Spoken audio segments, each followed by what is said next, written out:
Hey guys, John Adamson, the Rehab and Documentation Guru, making a Saturday video, and as you can see, I've got a hat on. I like unusual hats. I have a hat collection, and this is from the New Mexico State University Lobos, which is Timberwolf in Spanish. So anyway, I thought it was a cool hat. I'm making a video to talk about it's really time for therapists to take a stand about educational models. As we've seen, first through PDPM and PDGM, and then through Part B cuts that are coming, and then of course COVID, nationwide there's been a tremendous amount of therapists that have been laid off, had hours cut, had salaries reduced, some therapists reporting throughout the nation being let go, and then a new grad being hired in their place at obviously a much cheaper rate. And a lot of therapists have also reported coming out of school, especially DPTs, but also, OTs that are getting entry-level masters. Of course, SLPs have to have a master's to practice in most all states. There is a SLP assistant, but not all states recognize that. And then there's a greater push, obviously, for OT and ST to move towards entry-level doctorates. In a previous video, I talked about the fact that a DPT is not needed. And I looked at the fact that there's a lot of fluff in the program, especially the prereqs, the first 4 years before you get into the DPT, that really you should have done in high school. Really, in the long run, doesn't have a lot of bearing on your clinical practice. And you could take what has basically been separated out into the DPT, weed out the fluff in the bachelor's program, inject the DPT program, except for some notable exceptions, such as a diversity class that I've seen in some DPT programs. You can literally have a diversity lecture, 1 hour, and talk about being nice to people, respectful of other cultures, and that would be sufficient. Just do that towards the very end of the curriculum.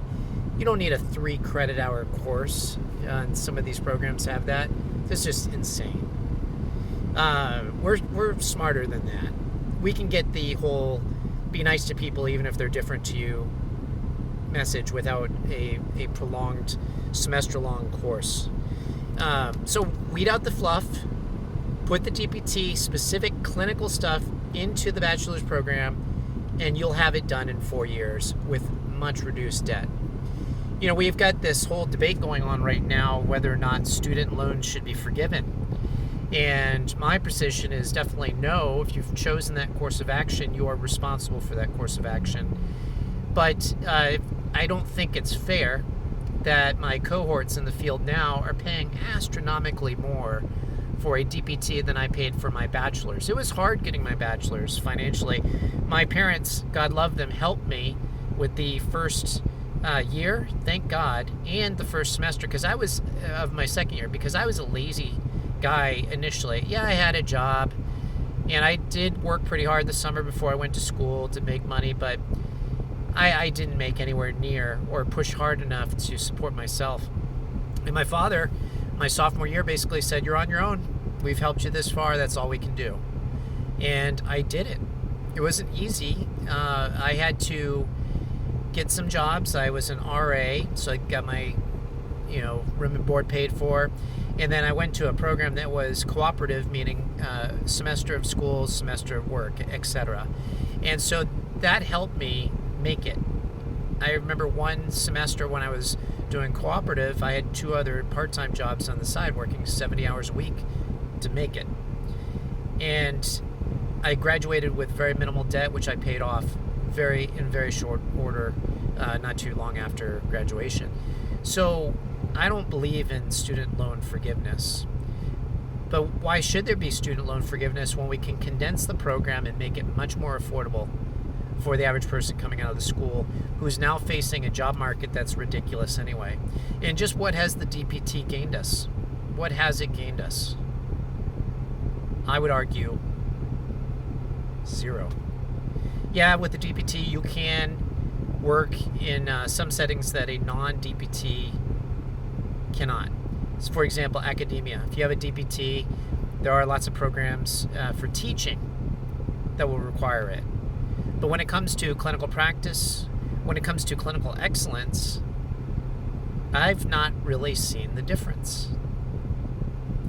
And I've worked with a lot of therapists. I have worked with some DPTs that clearly outshone some of their older peers, but some of those older peers were just lazy in their clinical practice. But I have a bachelor's in PT. My master's is in something else. And I know other bachelor's level PTs who I would definitely take because they are clinical experts without the DPT. Does the DPT have value? People that I know personally that have transitioned to DPT will say that it did enrich them. And it probably did because it made them focus hard on their education. I have a good friend who's the department chair, although transitioning out of that, for a transitional OTD program. She's brilliant, and I'm sure she's enriched her students' lives greatly by just making them focus. But anybody can do that. Anybody with a bachelor's degree, master's degree, DPT can be enriched if they focus on it. If they take the right continuing ed, if they look at what the studies are saying, that type of thing. So the DPT, in my estimation, based on what I've seen, based on what's going on with student debt load, based on the current job market, is not necessary. And certainly we don't need a bachelor's level assistant program to be mandatory. So now is the time, whether you're PT, OT, or speech therapist, to make the cases to your respective organizations that they should not be pushing for this, that they should be looking at different kinds of models to reduce the burden of debt on these students so that we can get people that might be put off by these ridiculously long programs to get into entry-level positions. You know, there's some good students out there who probably are looking at, okay, I can get a 4-year degree in computer science or even less and make more money and use my brain that way rather than going into 7 years after high school and more debt and get a job that pays less.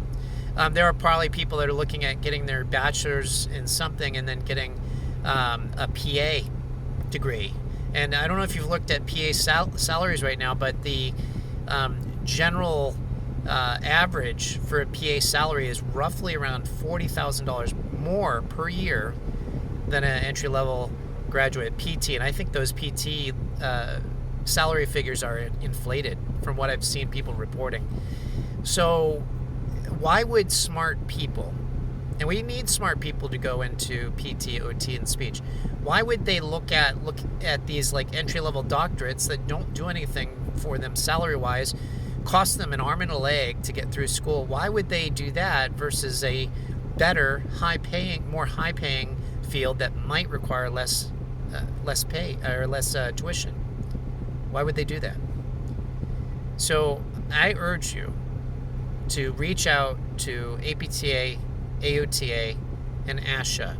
Now is the time, based on all that we've faced, to start pushing for legitimate change in how we're modeling our education system for therapists.